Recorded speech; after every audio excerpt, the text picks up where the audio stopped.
প্রিয় দর্শক, আসসালামু আলাইকুম। আজকের নতুন ফেস টু ফেস এর নতুন এপিসোডে আপনাদের সকলকে স্বাগত জানাচ্ছি। আমি নাজমুস সাকিব।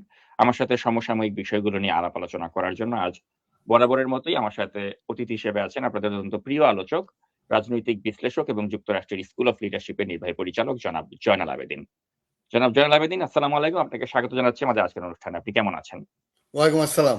জি, সাকিব ভাই ভালো আছি আলহামদুলিল্লাহ।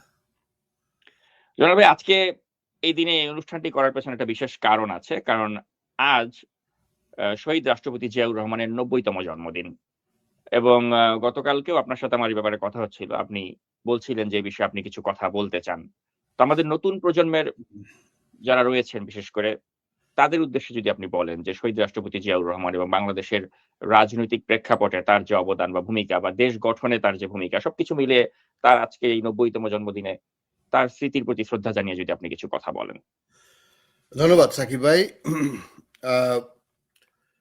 বাংলাদেশের রাজনীতিতে যিনি আসার কথা ছিল না, যিনি দেশের কোনদিন রাষ্ট্রপতি হতে চান নাই, অথবা উনি হয়তো স্বাভাবিক নিয়মে যদি দেশের সেনা প্রধান হতেন হয়তো রিটায়ার করে চলে যেতেন, কিন্তু বাংলাদেশের অমোঘ এই নিয়মে বাংলাদেশের স্বাধীনতার পরে যে ক্রান্তিকাল, সেই ক্রান্তিকালের একটা সময়ে আমি বিশদ লম্বা ডিসকাশন না করে শুধু এটা বলবো, ৭৫ 15ই আগস্ট যে ইনএভিটেবল ঘটনা ঘটে যায়, তারপরে অগাস্ট থেকে নভেম্বর পর্যন্ত যে বাংলাদেশের যে ক্রাইসিস, এই ক্রাইসিস থেকে উদ্ধার করার একমাত্র নেতা হিসেবে আবির্ভূত হন প্রেসিডেন্ট জিয়া, যিনি ১৯৭১ সালের we revolt or I declare the independence of Bangladesh ২৫শে মার্চ রাতে এবং ২৭শে মার্চ বলার পরে উনি ৭৫-এর ৭ই নভেম্বর যে সিপাহী জনতার বিপ্লবের মাধ্যমে যিনি ক্ষমতায় আসলেন,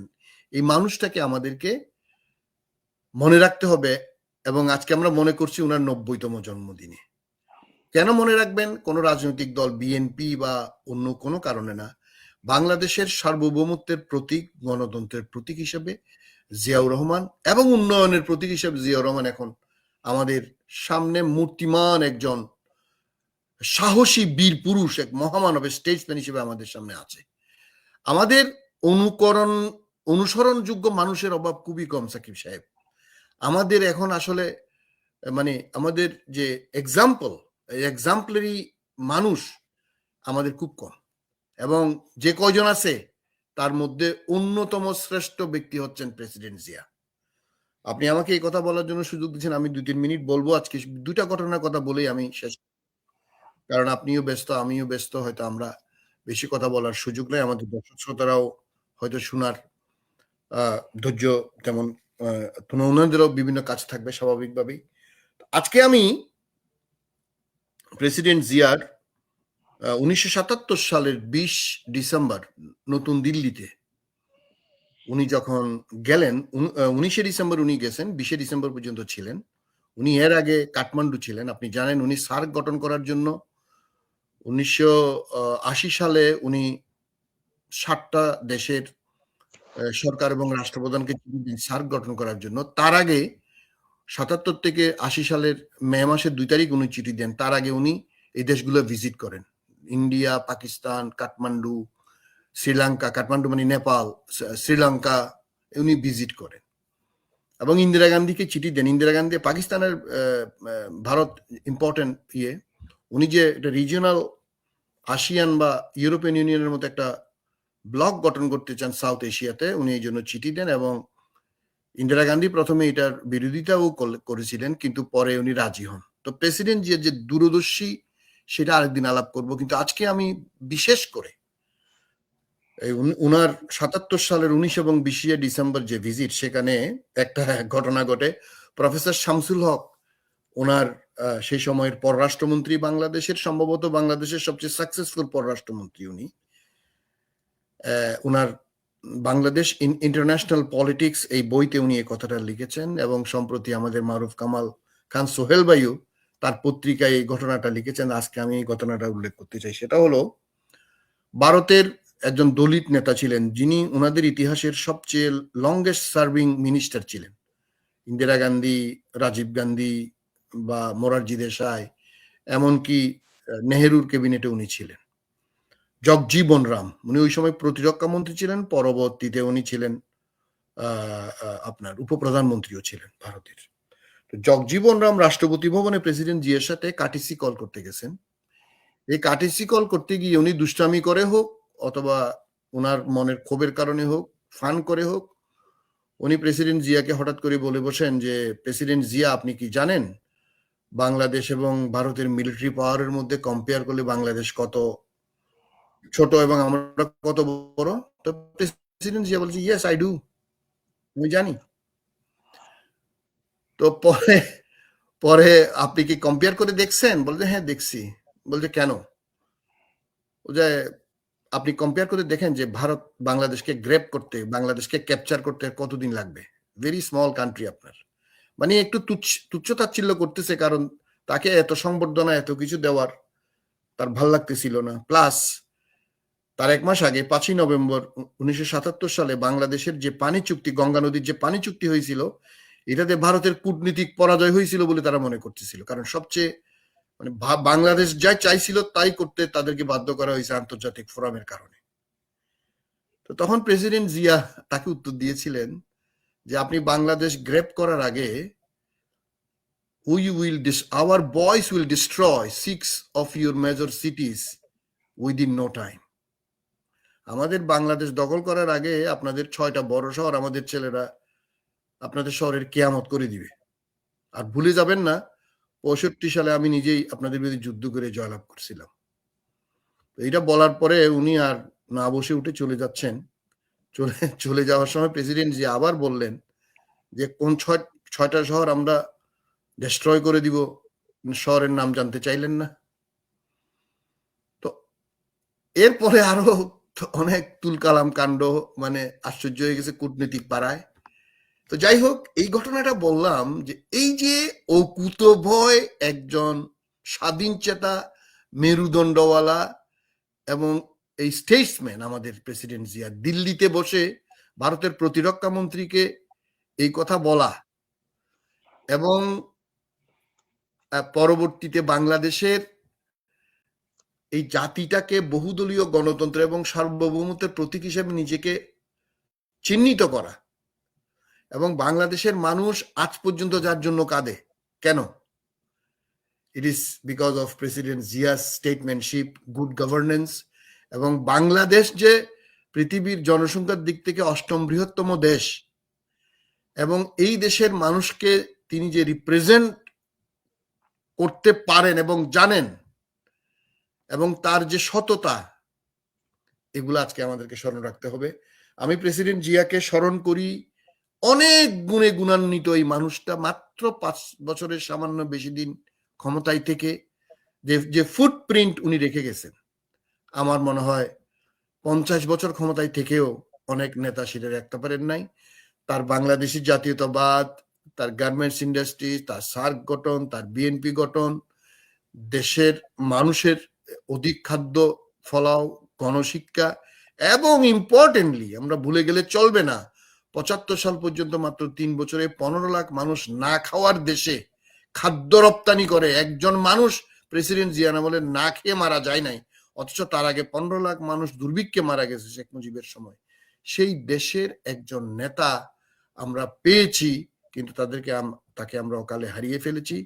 আমি আজকে প্রেসিডেন্ট জিয়াকে স্মরণ করি, সম্মান করি, এবং এই আপনি যে বললেন এই প্রজন্ম, আমি বলবো go through the life and the courage and honesty of late President Zia, তাকে জানেন, বুঝেন, শিখেন, তাহলেই আমাদের গণতন্ত্র, আমাদের দেশ এবং আমাদের গুড গভর্নেন্স আমরা আগায় নিতে পারবো to follow the path of late President Zia. Thank you. অসংখ্য ধন্যবাদ জনাব আবেদিন। তো এখন আজকের আমরা যে শিরোনামটা করেছি সেই মূল শিরোনামে একটু আসতে চাই। আপনি দেখেছেন আমি শিরোনাম করেছি যে গণভোটে হ্যাঁ ভোটের পক্ষে সরকারি প্রচারণা কতটা দরকারি, এই প্রসঙ্গে একটু কথা বলতে চাই। আপনি বলতে পারেন যে হ্যাঁ, হা ভোটের পক্ষে যদি জনগণ থাকে এটা হয়তো জনগণকে অনেক বেশি বেনিফিট দিবে না ভোট না করলে। সরকারের এর পক্ষে মানে প্রচারণা করতে পারবে না, এই কারণে যে সরকার তো আসলে নির্বাচনটা আয়োজন করছে। তো আপনি নির্বাচন আয়োজন করছেন, সেখানে আপনি নিজেই যদি একটা মানে পক্ষ বিপক্ষ টানেন, তাহলে তো আসলে আপনি কি করে নির্বাচনটা আসলে অনুষ্ঠিত করতে পারবেন নিরপেক্ষভাবে? ওই প্রশ্ন কিন্তু থেকে যায়। এখন সরকার হয়তো যুক্তি দিতে পারে যে হ্যাঁ ভোটের পক্ষে যদি জনগণ থাকে সেটা জনগণের জন্য খুবই বেনিফিশিয়াল বা আল্টিমেটলি জনগণের ভালো হবে। সব ঠিক আছে।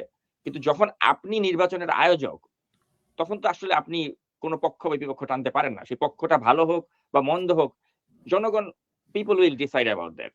কিন্তু এই যে সব মানে লাজ লজ্জা খেয়ে ফেলে আসিফ নজরুল থেকে শুরু করে আমরা দেখতে পাচ্ছি মনির হায়দার, আসিফ নজরুল, প্রধান উপদেষ্টা ডক্টর মোহাম্মদ ইউনূস থেকে শুরু করে সবাই এখন তারা একটা হা ভোটের পক্ষে প্রচারণা চালাচ্ছে। আবার তারাই নির্বাচন আয়োজন করতে যাচ্ছে। তো আপনি যখন নিজে নির্বাচন আয়োজন করতে যাচ্ছেন, আবার আপনি এট দ্য সেম টাইম একটা পক্ষ টানছেন। তো সেটা তো আসলে নির্বাচনের ফেয়ারনেস কে নিয়ে কিন্তু একটা কোয়েশ্চেন তুলতেই পারে। তো এই যে সরকার যে একটা মানে এই একটা হাস্যকর একটা অবস্থায় নিজেকে ঠেলে দিয়েছে বা হা ভোটের পক্ষে যে একটা সরকারি প্রচারণা চালাচ্ছে, এই বিষয়টিকে আপনি কিভাবে দেখছেন? ধন্যবাদ। আমি সেটা দেখছি। এমনকি প্রধান উপদেষ্টা ডক্টর মোহাম্মদ ইউনূস সাহেবের যে অফিসিয়াল ফেসবুক পেজ আমি সেখানেও দেখছি। এখানে আমি এই জিনিসটা নিয়ে একটু কথা বললে আমি দেখতে পাচ্ছি সরকার মানে ইন্টারিম গভর্নমেন্ট প্লাস বিএনপি, আমি তারেক রহমান সাহেব বা মির্জা ফখরুল সাহেবের কথাও শুনছি, বা জামাত ইসলামী, যে দুইটা বড় পলিটিক্যাল পার্টি, তারাও মোটামুটি এটার পক্ষেই আছে, যদিও কিছু কিছু মানুষ বিপক্ষেও আছে। তো আপনি যদি আমার অপিনিয়ন নেন, আমি বলবো এখানে পজিটিভ হয়তো হ্যাঁ ভোট আপনি সবাই দিবে, হয়তো দিচ্ছে, হয়তো দিবে না। সরকারের যে ভূমিকার কথা আপনি বলছেন, সরকারের কিছু মানুষ করতে পারে। আমার মনে হচ্ছে সরকার একদম সরাসরি এখানে ইনভলভ হওয়া ঠিক না। আমি আপনার সাথে একমত। কারণ নির্বাচন কমিশন যদিও নির্বাচন পরিচালনা করতেছে, সরকার হিসেবে আমার মনে হচ্ছে আপনারা একটু চিন্তা করা দরকার যে এখানে এইভাবে আপনারা প্রচার করা এটা কি ঠিক হচ্ছে কিনা, 1 নাম্বার। 2 নাম্বার হচ্ছে আমি যেটা দলগুলার যে মানে 31শে জুলাই বা আমরা জুলাই আন্দোলন বা 5ই অগাস্টের পরে যে সরকার, এখানে জুলাই আন্দোলনের যেই আপনার জিনিসগুলা বাস্তবায়ন বা যে সনদ বাস্তবায়নের কথা বলা হচ্ছে, ধরে নিলাম এটা হ্যাঁ হবে। আচ্ছা, কোনো কারণে যদি না হয়, আমার তো মনে হয় না কোনো ক্ষতি হবে। কারণ প্রতিটা দল তাদের যে ম্যানিফেস্টো, তাদের যে জুলাই সনদ নিয়ে তাদের যে অঙ্গীকার, বিশেষ করে প্রধান 2 রাজনৈতিক দল প্লাস এনসিপি, ধরেন বিএনপির 31 দফা, এবং তারা যে জুলাইয়ের যে যতটুক তারা সিগনেটরিতে আছে, এখানে তো হ্যাঁ হইলেও কি হবে, না হইলেও কি হবে, আমার তো মনে হয় না কিছু হবে। বাস্তবতা, আমি হার পক্ষে। কিন্তু কোনো কারণ যদি নাও হয়, যে অঙ্গীকার রাজনৈতিক দলগুলা করছে, এখানে জুলাই সনদ বাস্তবায়ন করতে কোনো অসুবিধা নাই। এবং জুলাইকে বাদ দিয়ে, এই আন্দোলনকে বাদ দিয়ে, বাংলাদেশের এই পরিবর্তনকে বাদ দিয়ে, বাংলাদেশের 10% মানুষ other than few Awami League supporter or Indian hegemonic কিছু লোক ছাড়া, জুলাই আন্দোলনের এই যে সনদ অথবা হা ভোট বা না ভোট, এগুলো কিছু যাবে আসবে বলে আমি মনে করি না। সরকার একটু সতর্ক হওয়া উচিত। কারণ এমনিতেই আওয়ামী লীগকে ডিসকার্ড করা হয়েছে, আমি মনে সেটা লজিক্যালি করা হয়েছে। কিন্তু এখন যদি রাজনৈতিক দলগুলোকে বরং আপনারা উৎসাহিত করুন, রাজনৈতিক দলগুলোর সাথে আপনারা এনগেজ করুন, বিশেষ করে বিএনপি এবং জামাতে ইসলামী বা এনসিপি বা আরো যারা আছে, সবাই যারা জুলাই আন্দোলনের পক্ষে ছিল, সবাইকে এবং জনগণকে আপনারা এই জুলাই সনদের ফসল এই সরকার, জুলাই সনদের ফসল এই নির্বাচন, জুলাই আন্দোলনের এই যে এত স্যাক্রিফাইস, এই স্যাক্রিফাইসকে কি বাংলাদেশের মানুষ অস্বীকার করবে? হানা ভোট যেটা আপনি দিলেন, এটা আমি অত্যন্ত দৃঢ়ভাবে বিশ্বাস করি এটা মানে অনেক বেশি মেজরিটি পাবে। কোনো কারণে যদি না পায়, কোনো ক্ষতি নেই।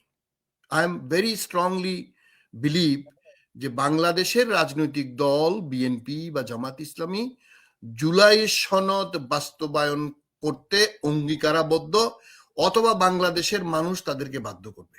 সুতরাং এটা নিয়ে বেশি বাড়াবাড়ি করা ঠিক হবে বলে আমি মনে করি।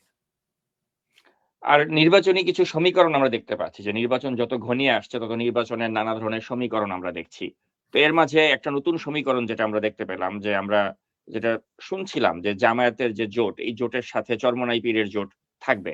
কিন্তু শেষ পর্যন্ত কিন্তু তারা থাকলো না। তারা বের হয়ে গেল এবং চরমোনাইয়ের পীরের জ এই দলটি আসলে কাদের সাথে যোগ দেবে কি দেবে না, এটা কিন্তু এখনো একটা মানে সংশয়ে আমরা আছি। তো এই যে জামায়াতের জোট থেকে যে চরমোনাই বের হয়ে গেল, এটা আসলে নির্বাচনে কতটুকু প্রভাব ফেলবে বলে আপনি মনে করেন? আসলে আপনি যদি আমাকে ব্যক্তিগতভাবে বলেন, চরমোনাইয়ের পীর এখান থেকে বেরিয়ে গেলে অথবা থাকলে আহ, খুব বেশি মানে বদলাবে এটা আমি মনে করি না। কারণ হচ্ছে সোফার আমরা যেটা আমরা হান্স করি বা আমরা মানে বুঝি বুঝি আর কি, আমাদের ক্ষুদ্র জ্ঞানে ব্যক্তিগত আমি যা বুঝি তাতে আমার মনে হয়েছে এখানে আপনার ধরেন যদি চরমোনাই যদি জামাতের সাথে থাকে তাহলে আপনি মনে করতে পারেন হয়তো 100টা সিটে কম্পিটিশন হবে, আমি ধারণা করি। I might be wrong. অথবা অথবা যদি না থাকে তাহলে হয়তো 70-80টা সিটে কম্পিটিশন হবে। জিনিসটা আমি যেটা ফিল করি, আমি যতদূর আমি অ্যাসেস করার চেষ্টা করি। আর চরমোনাইয়ের ধরেন 300টা আসনের মধ্যে হয়তো 100-150টা আসনে আমি যেটা বুঝি হয়তো 10,000 5,000 ভোট পাবে, আর অনেক আসনে ওরা 2-4 হাজার বেশি ভোট পাবে বলে আমি ব্যক্তিগতভাবে মনে করি না। আর তবে তবে আমি বাংলাদেশের গণতন্ত্রের একজন সাপোর্টার হিসেবে, ইরেসপেক্টিভ অফ পার্টি এফিলিয়েশন, আমি কোন দলের সমর্থক সেটা বাদ দিলে আমি চাইবো একটা শক্তিশালী বিরোধী দল বাংলাদেশে থাকা দরকার। আওয়ামী লীগ যে জঘন্য অপরাধটা করছে সেটা হচ্ছে বাংলাদেশে কোনো বিরোধী দল তারা রাখতে চায়নি।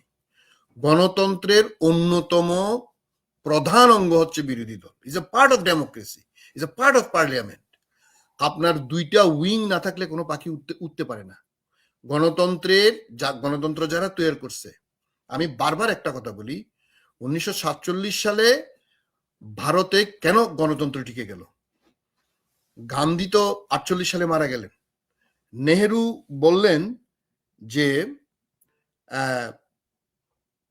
জয়প্রকাশ নারায়ণকে ডাকলেন যে জয়প্রকাশ নারায়ণ, তোমার সাথে তো আমার রাজনৈতিক ডিফারেন্স আছে, তুমি স্বাধীনতার যোদ্ধা, আমিও স্বাধীনতার যোদ্ধা, তুমি বিরোধী দল গড়ে তোলো। এবং সকল রাষ্ট্রীয় পৃষ্ঠপোষকতায় জয়প্রকাশ নারায়ণের মতো নেতা বিরোধী দল গঠন করলো। আপনি দেখেন গণতন্ত্র কেন টিকবে। আমাদের শেখ মুজিবুর রহমান সাহেব 1971 সালের আগে উনি 7 কোটি মানুষ উনার অঙ্গুলি হেলনে বসলে বলতে বসছে, উঠতে বললে উঠছে, কিন্তু উনি কি করলেন? উনি কোনো বিরোধী দল রাখলেন না। উনি জাসদের 10টা-15টা আসন 73 সালে উনি নির্বাচিত করতে দিলেন না। উনি মেজর হাফিজের পিতাকে ওনার বিরুদ্ধে ভোলাতে নির্বাচন করার কারণে তাকে কিডন্যাপ করলেন। আপনি দেখেন চট্টগ্রামে, কুমিল্লাতে, এমনি খন্দকার মোশতাককে জিতার জন্য উনি ব্যালট পেপার হাইজ্যাক করে আনলেন 73 সালে। কি দরকারটা ছিল? আজকে বাংলাদেশের গণতন্ত্রের এই দশা কেন? শেখ হাসিনা কি করলেন? বিএনপির মতো রাজনৈতিক দল, মানে সমানে সমান বাঘে সিংহের লড়াই বাংলাদেশে ছিল, পলিটিক্স ধ্বংস করে দিল। কেন? এখন আজকে কি হলো বলেন?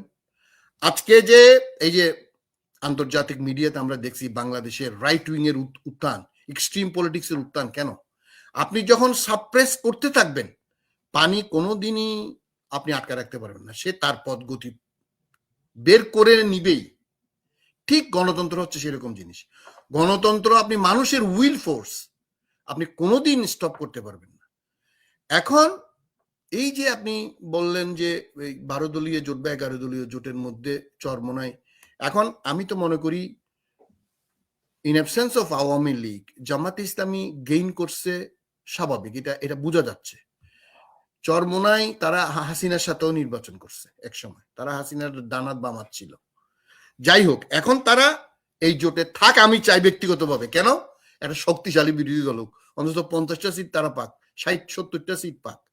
কারণ 2/3 মেজরিটি যদি কোনো দল পায়, এই দল নষ্ট হয়ে যায়, দেশের গণতন্ত্র স্ট্রং হয় না। আমার বিএনপির বন্ধুরা হয়তো মাইন্ড করবেন, আপনারা 240-50 আসন পাবেন, it is not good for democracy. আমার দেশের জন্য এটা ভালো না, আমি মনে করি। তো আপনার কথা দিয়ে আমি এটা বলবো যে বাংলাদেশে গণতন্ত্র জিতুক। বিএনপি জিতলো না, এক্স ওয়াই জেড জিতলো, সেটা বাংলাদেশের জনগণ জিতুক। গণতন্ত্র টিকলে আমার দেশের উন্নয়ন হবে, গণতন্ত্র না টিকলে আমার দেশের শত্রু বিদেশের শত্রু সবাই ওত পেতে আমাদের ধ্বংস করে দিবে। এটাই হচ্ছে আমার আপনার এই কথার বিশ্লেষণ। Thank you. অসংখ্য ধন্যবাদ আপনাকে। তো অনুষ্ঠান শেষ করার আগে যে বিষয়টা নিয়ে আপনার মন্তব্য জানতে চাই সেটা হচ্ছে যে এই যে নির্বাচন যত ঘনিয়ে আসছে, ৩ সপ্তাহের মতো বাকি আছে। তারপরে দেখা যাচ্ছে যে কেউ শঙ্কা প্রকাশ করছেন যে আসলেই কি নির্বাচন হবে? শেষ পর্যন্ত কি নির্বাচন হবে? নাকি দেখা যাবে যে জামায়াত বা এনসিপি তারা বলবে যে লেভেল প্লেইং ফিল্ড নেই। এরকম একটা কথা বলে তারা নির্বাচন থেকে সরে যাবে। এই আশঙ্কাও কিন্তু কেউ করছে। এবং তাদের আশঙ্কাটা কিন্তু একেবারে অমূলক নয়। কারণ যতই নির্বাচন ঘনিয়ে আসছে ততই কে জিতবে বা কে হারবে এটার তো একটা তথ্য তো যারা অংশ নিচ্ছে তাদের কাছে তো বিভিন্ন সূত্র থেকে আসে। তো এখন দেখা গেল যে যারা হেরে যাওয়ার আশঙ্কা প্রকাশ করছে তারা হয়তো শেষ পর্যন্ত খেলবে না। বলবে যে আমরা অংশ নিব না বা লেভেল প্লেইং ফিল্ড নেই। এরকম নানা অজুহাত তারা দেখাতে পারে। ওই আশঙ্কা রয়ে গেছে। সব মিলিয়ে আপনার কাছে কি মনে হয়? পরিস্থিতি যেদিকে যাচ্ছে আপনার কি মনে হয় যে নির্বাচনটা আসলে আমরা ১২ই ফেব্রুয়ারি দেখতে পারবো? নাকি আপনার কাছে মনে হচ্ছে যে শেষ পর্যন্ত হয়তো একটা কোন ধরনের একটা chaos তৈরি করা হবে বা কোন একটা উসিলাতে নির্বাচন বানচালের একটা ষড়যন্ত্র হতে পারে। আপনার কাছে কি মনে হচ্ছে আজকের এই দিনে দাঁড়িয়ে? ইউ আর রাইট, এই সংখ্যাটা এখনো আছে এবং এই সংখ্যাটা আমি আগে একটু কম করলেও এখন আমি একটু করি। তার কারণ হচ্ছে এটা অবভিয়াস বিএনপি, আমি আই মাইট বি রং, ২০০ বেশি সিট পাবে এটা জামাত আমার চেয়ে আপনার চেয়ে ভালো জানে। এখন তারা এতদিন এখন প্রকারান্তরে জামাত তো ক্ষমতা এক্সারসাইজ করতেছে কত ১.৫ বছর, এনসিপি মনে করেন এই ছেলে পেলেগুলা, এরা তো এই যে ক্ষমতার গন্ধ যে একবার পায় সে ক্ষমতার থেকে বাইরে যেতে চায় না। এটা হচ্ছে আমাদের সবচেয়ে বড় সমস্যা। আমাদের রাজনৈতিক দলগুলা মানে সবচেয়ে বড় সমস্যা হচ্ছে এটা। এই ছেলেপেলেগুলাও বা জামাতও তো কোনোদিন ক্ষমতায় যায় নাই, সর্বোচ্চ 18টা সিট পাইছিল, বিএনপির সাথে ভাগা এই করে 2টা মন্ত্রিত্ব পাইছিল। এখন তারা তো একচ্ছত্র রীতিমতো বিএনপির সাথে কম্পিটিশন করে বরং বিএনপিরে পারলে ডিঙ্গায় ফালাই দেয়, এই অবস্থা তাদের ক্ষমতা। সুতরাং তারা যে এই আশঙ্কা ওখান থেকে আসতেছে আমি মনে করি, এবং এটা যদি তারা করে তো তাদেরকে আমি হুঁশিয়ার উচ্চারণ করতে চাই। জামাত 1947 সালে পাকিস্তান চায় নাই, 71 সালে বাংলাদেশ চায় নাই, তাদের গায়ে এই গন্ধ তারা কোনোদিন ছাড়তে পারবে না। যদি 2026 যদি তারা আবার গণতন্ত্র না চায়, তারা কোনো কারণে যদি এই নির্বাচন থেকে সরে যায়, I don't think they will do it. If they do it তাহলে তারা হবে 26-এর নতুন রাজাকার, গণতন্ত্রের বিরুদ্ধে রাজাকার। এবং তাদেরকে আমি, বাংলাদেশ হয়তো অনেক ঝামেলায় পড়বে নির্বাচন থেকে তারা সরে দাঁড়ালে, কিন্তু বাংলাদেশ পিছন দিকে যাবে না, বাংলাদেশ সামনের দিকে যাবে। এবং জামাত যদি বা এনসিপি যদি এই কুকর্ম করে বাংলাদেশের গণতন্ত্রের বিরুদ্ধে, বাংলাদেশের মানুষের বিরুদ্ধে, তাদেরকে চরম শাস্তির জন্য 71-এর মতো তাদেরকে অপেক্ষা করতে হবে। এটা হচ্ছে আমার number 1 strong message to them. আমি ব্যক্তিগতভাবে সেটা মনে করি, কারণ বাংলাদেশের মানুষ কোনোদিন জামাতকে ক্ষমতায় দিবে আমি ব্যক্তিগতভাবে বিশ্বাস করি না।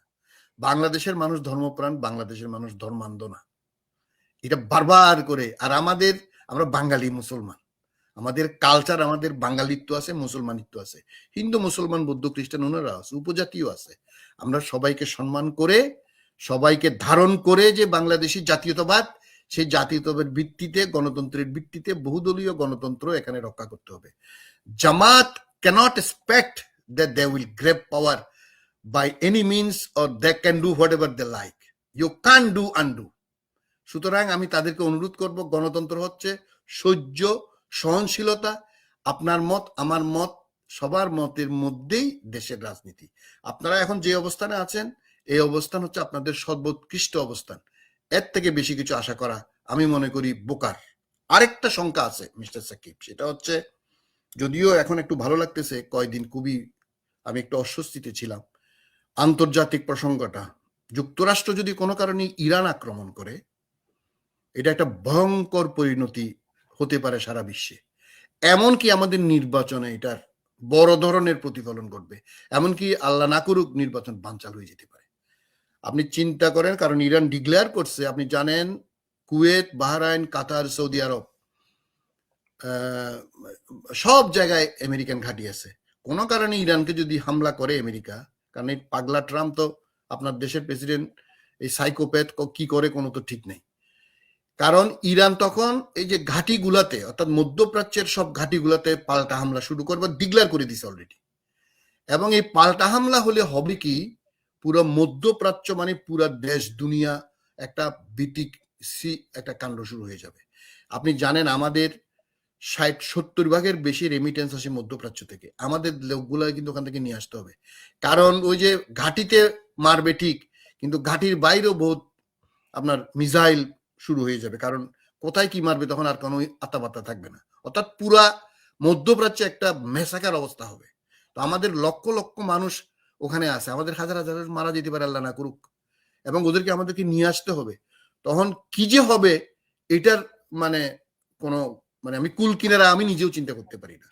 এবং বিশেষ করে সে যদিও গত সপ্তাহে হামলার কথা শুনছিলাম, সে এই আজকে কয়েকদিনে তার যে ইউএসএস ফ্লিট আপনার নৌবহর, সে সিঙ্গাপুরের সাউথ চায়না সি থেকে গালফে ঢুকাইছে। এবং সেখানে তার, আপনি জানেন একটা ফ্লিট মানে তাদের রণতরী মানে হচ্ছে একটা ক্যান্টনমেন্ট। সেখানে প্রায় 150 প্লেন মানে স্কোয়াড্রন 9 আমি দেখলাম ইউএসএস আব্রাহাম লিঙ্কন এখানে আসছে, সেখানে 9 স্কোয়াড্রন আপনার F-35, F-18, F-16 থেকে শুরু করে B-1 বোম্বার সবকিছু আছে। অর্থাৎ সে এখনো ইরান হামলার মানে তার যে সাইকোপ্যাথিক চিন্তা এখনো সে ছাড়ে নাই। এইটা আরেকটা শঙ্কা। তো দুই শঙ্কা কাটিয়ে 12ই ফেব্রুয়ারি আমাদের নির্বাচন হবে, আমরা গণতন্ত্রের যাত্রায় আবার শুরু করব, এটাই আমার আশা। এবং জামাত ইসলামী এবং এনসিপি কে বলবো, enough is enough dear brother, don't destroy hour democracy. আপনারা কয়টা সিট পাবেন আপনারা আমাদের চেয়ে ভালো জানেন। ওই বাংলাদেশের ক্ষমতার লোভ করতে করতে আমাদের দেশটাকে 12টা বাজায়েন না। আপনারা ওই 47 আর 71 রাজাকার চিহ্ন আর গায়ে লাগায়েন না। দয়া করে ডেমোক্রেসিতে থাকেন এবং ডেমোক্রেটিক ডক্ট্রিনে, ওই যে ডক্ট্রিন আমরা দেই নাই, পশ্চিমারা দিছে, মার্কেট ইকোনমি গণতন্ত্র তাদেরই তৈরি করা। সুতরাং আপনি ওই নতুন ডেমোক্রেসির ডেফিনিশন বা স্তম্ভ তৈরি করবেন, সেই মতো আমাদের চলতে হবে না। This is the Democratic path. এই পথে আমরা আমাদের সমাধান খুঁজব। সবাইকে অনুরোধ করব, এখানে গায়ের জোরের কোনো কিছু নাই। প্লিজ, আমাদের দেশটাকে 55 বছর হয়ে গেছে, আমরা গণতান্ত্রিক প্রসেসে ঢুকে সবাই মিলে দেশটাকে গঠন করব। আসুন 12ই ফেব্রুয়ারি যে যত ভোটই পাই আমরা সবাই দেশটাকে গঠন করব গণতান্ত্রিক পথে। ধন্যবাদ। আপনাকে অসংখ্য ধন্যবাদ জনাব আবেদিন, এবং আমরা এই আলোচনাগুলো আগামী দিনগুলোতে অব্যাহত রাখবো এই আশা ব্যক্ত করছি। এতক্ষণ আমাদের সাথে থাকার জন্য অসংখ্য ধন্যবাদ আপনাকে জানাচ্ছি। আপনাকে ধন্যবাদ, এবং আমার দর্শক শ্রোতা যারা শুনছেন আপনাকে সবাইকে সালাম, শুভেচ্ছা। আল্লাহ হাফেজ। জি, আল্লাহ হাফেজ। প্রিয় দর্শক, এই ছিল আমাদের আজকের আয়োজন। এতক্ষণ আমাদের সাথে থাকার জন্য আপনাদেরকে ধন্যবাদ জানিয়ে আজ রাতের মতো বিদায় নিচ্ছি। আল্লাহ হাফেজ।